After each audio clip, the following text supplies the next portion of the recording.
to go over basically is the positioning. This is going to be the standard positioning of any fight when you start. You're going to meet up in the middle of the ring, whether it's at any point. You're going to always come back to facing your opponent. Okay? So now, as you can see, Mike is deep into this true boxer stance, rifle on me, leaving a lot of the options for me as an opponent off the table, right? So what we see normally, more often than not, is a more, even what's called a staggered stance, but the rear foot is basically up a little bit here, and this is considered to be, you know, acceptable. Which, not saying that it isn't, but from what we're learning here and what we're trying to implement and find the discipline in the stance, we try to stay away from it in order to meet the objectives that we have set. So, but it doesn't mean that you won't face this, and it doesn't mean that this is going to be automatically relegated as useless either. So you have to respect it. I'm not saying that it's anything that should be dismissed. You have to respect that, because one of the main things about using this stance, and one of the main reasons for using this stance here, is that fighters love to be able to quickly initiate both hands. So you have to really be aware that you're going to find some opposition in this, and you're going to find shots coming from both hands from your opponent. So knowing that, what we're trying to set up here is understanding how to run your offense here to your advantage, finding that positional advantage as we run through this. So what we're looking at is when a fighter at any time, even if you're in the true boxer stance, there is a gap that you can, an angle that you can achieve and give you a positional advantage, and that is by establishing yourself here to where you can get into this gap on the outside of his jab. And also, if you were able to slide over and he'd be in this position, you would slide over here. To find this gap here is always there. It's basically impossible not to have it there. You just have to concentrate on the fact, be conscious of the fact that it's there, and protect it by the movement. A lot of times you'll see guys just close up when they see shots coming, but the reposition is the best way, because you don't have to worry about the shots slipping in, okay? Because you just move the target away. So what we're looking at here is being conscious that your opponent has these gaps in his game. Boom. So you want to be able to slide over, use your feet first. All right, we're going to go back to that. It's a reoccurring theme. It's something that's going to run congruent through this whole style. And it's, you know, I'm no different from your boxing coach or a wrestling coach. Anyway, you're going to hear the same stuff over and over again, because they're going to beat it into your head. So it's a congruent factor that we run with, and you're going to use your feet, moving your feet first by sliding over, boom, and getting in position. Now, one thing that we do want to do is, now, by understanding that you are in this gap right here, what we want to do, and it's something that you're going to work on and constantly improve, but what we want to always do is recognize how we shift into that position and maintain the true boxer stance. It's going to be very easy. As we start to move, you'll see your body kind of shift out of that stance. The discipline that you want to develop and to hold on to is to make these moves, and no matter where you move, you're constantly coming right back into this true boxer stance, aligned onto the target, always. So every step that you make, you want to be coming back to this stance here. It's very, very common, it's very natural to move, and as I'm moving to this direction, or even to the other direction, I'm moving, it's very common to kind of start coming out of that stance. You feel comfortable doing so. So you want to constantly, if my opponent is here, then I should be here. And if I'm going to move in this direction, I should constantly be coming back to this stance so that it stays angled right like it should be. So now, when we're running our offense here, your opponent is here, there is a gap right here, you take that half step and step right there, you go. You step right into that jab, coming right back to your true boxer stance. So now, even if you double up on that, boom, you're coming right back. Okay? You're going to force your opponent to constantly guard those shots coming in from that gap.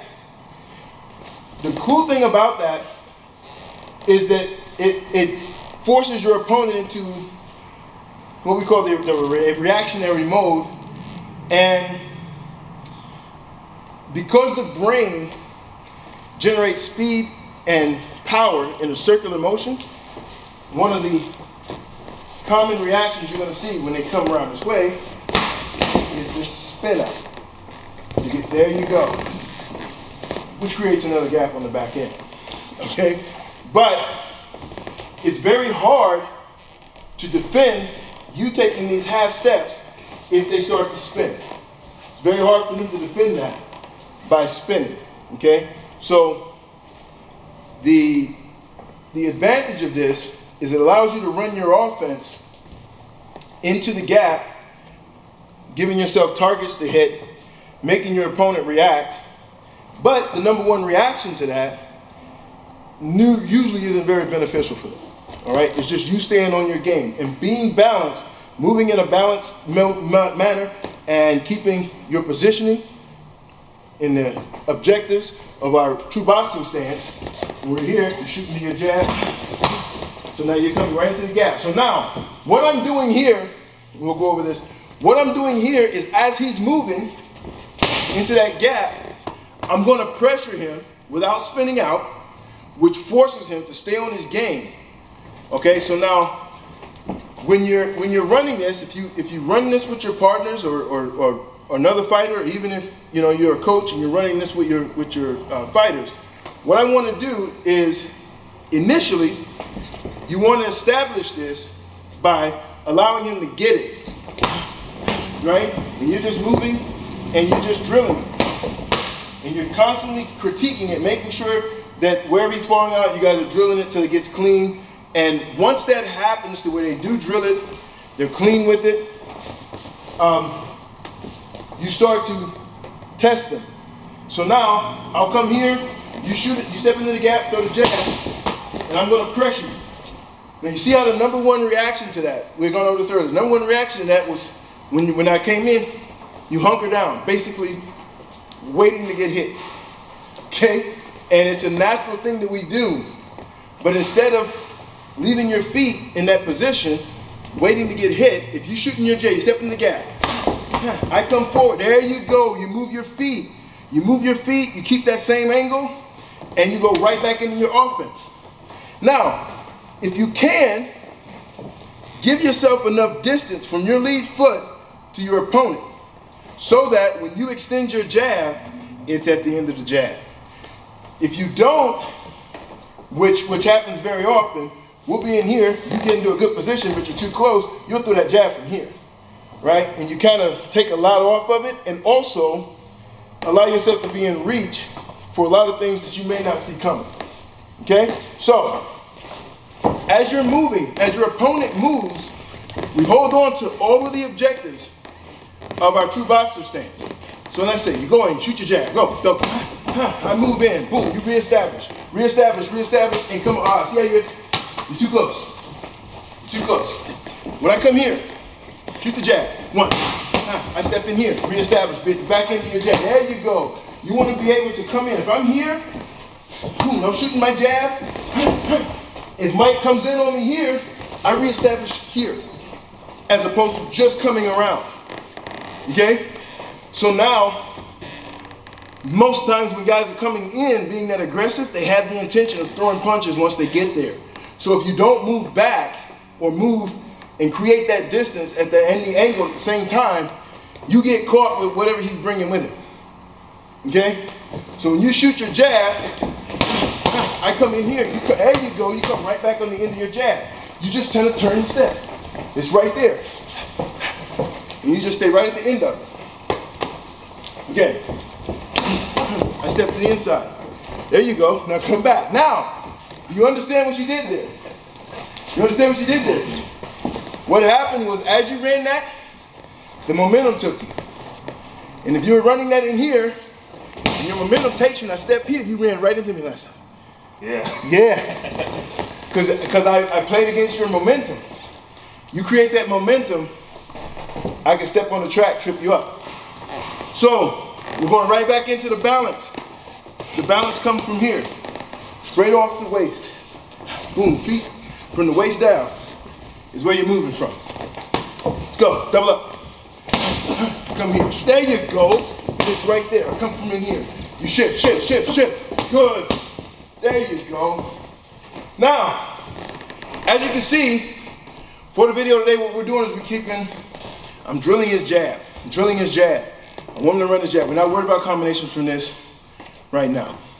The minute you understand how to establish this and run this, it gets comfortable for you, the combinations are going to come as we learn to properly throw them. Combinations will be they'll be right there for you also. You'll be able to recognize them and move in position to get them in. Right now, to establish this, to learn this, don't convolute it, don't muddy the waters. Understand how to get the position, establish your jab. From there, everything else will flow in, just like you flowed your combinations in off your jab and everything else. Now, when you are running this, like I said before, there's two gaps. Right now in the video, what we've done is run it to this way to the one gap. What is most difficult a lot of times for right-handed fighters is understanding how to run their offense. Well, two parts of that. One is understanding how to run their offense to the right. And the second end of that, as a right-handed fighter, is how to defend against someone running their offense to the right. It's foreign. It's foreign on both sides. So what we want to do is get established to where we can be aggressive. Now, what we're gonna for the sake of running this video, we're gonna slow this down, because this is one of the things that a lot of people kind of have a lot of questions on. When we read the comments and everything, a lot of questions on how to actually move our offense to the right. So we're gonna kind of take some time to break this down to hopefully make it a lot easier for you to understand. And it's basically a balance thing. It's just understanding how to do it correctly. So when you're coming to your right, your opponent is here. You may be standing in a little further, but let's say we're going to be right here doing what we have to do. All you're really doing is stepping far enough, push, there you go, push off that front foot to where you reestablish, boom, into that gap. And you should be able, when you're running that step and you're coming off your hip, as soon as you step over, the jab is right there. As long as you don't start swinging in with your shoulders. When you're standing in here and you have that punch, the minute you step off with this foot, the jab is right there. Okay, if you feel as though it's not there, then reevaluate your stance and your movement and kind of honestly assess how your body position is, and see if you are using your shoulders or your hands to pull you over that way, because if you are, it will hinder you being able to deploy your offense. And then you just kind of police yourself. So now what you're doing here, we're going to do it again. Push off, shoot the jab. There you go. If I come in here, look at that. It gets you right where you need to be. Boom, the jab's right where it needs to be. I step over. Boom, boom. I get to the outside, come in. There you go. You go right back to where you were the first time. You can run this to either side. This is the beauty of it. There is no cutting off the ring. There is no stopping him. There is no crowd him in, because you can escape out to either side. Cutting off the ring works so well because very few fighters will run their offense to their freaking power side. They always go to the jab side. That's for southpaws and orthodox fighters. So very few will actually aggressively run their offense to what they call the strong hand side. They won't do it because it's not natural. They're not even taught to do it. So you'll see most of the times when guys step over to, as a right-handed fighter, step over to their right, it's basically to shift over and then run their offense back the other way. Or grab an angle or whatever and then run straight down when they get aggressive and run their offense. But what we're using here is being able to, there you go, run your offense on that angle to the right. And you're holding your position. There you go.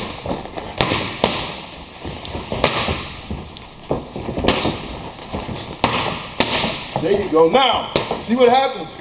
You feel yourself twisting out? This is the purpose of drilling this. Those are the things you want to look for. You want to look for how much I'm coming out this way as opposed to keeping my positioning here and stepping around this way. And not opening up. Without someone pointing that out, trust me, you won't even be aware you're doing it. Okay? The beauty of that also is to have someone point it out and you be aware of it. Your opponent isn't aware that you're doing it and doesn't understand the advantage of you not doing it. So even when you fix it, they won't be able to tell that there was a difference. They will be able to tell that it's harder to defend, but they wouldn't understand why. In a lot of cases, they won't be able to think, oh, he's keeping his foot position, because it is so common to do that. It's common and it's commonly accepted. Okay, so what we want to pay attention to, and as a recap here, understanding where your gaps are. For one, you don't want to stand right here in front of your opponent. This is what we call the Superman zone. Meaning, if I was here and I had my hands out flying like Superman, right here in between these, that's where all of the heat's coming from. Okay? So if that's the case, and I know that's the Superman zone, I don't want to stand in here. Right? So if he knows this is my Superman zone right here, then that's it. Get the gap. Slide into the gap and get out of that. Make him have to find you. A lot of times they won't even start throwing punches until they get you back into this zone. All right? So make them feel uncomfortable. And it works even on your strong side, going to your jab. Even going to your jab. You get this Superman zone here, he's going here. A lot of times they don't throw those punches until they get you back here. So it gives you a chance to kind of freeze up their offense simply by not standing in here like you're a gunslinger and just like whoever's quickest to the draw. You just get to the outside and use that as an advantage. Okay? So we're looking at that, staying outside there, finding your gaps, making sure that you come back to that true boxer stance and giving yourself the advantage of being at an angle that where you can defend yourself with your jab. You don't have to worry about covering all of these targets that are laying out on the outside and you gotta duck and dodge and move and get off balance and everything because things are flying at you. You just keep that thing lined up and everything is behind the jab. And it works on both sides. So you want to be able to stay out of that neutral zone, make your positioning a high priority, and keep that, and then stand behind your jab. And then on every step, if you're balanced, when you're moving from the waist down and you stay balanced, you have access to your rifle. You have access to pull the trigger at any point because the balance is there. You're moving from the waist down, you're able to shoot from the shoulders. And that way, you're always on, you're always a weapon. Allow your opponent to continue to be the target and you take the shots, right?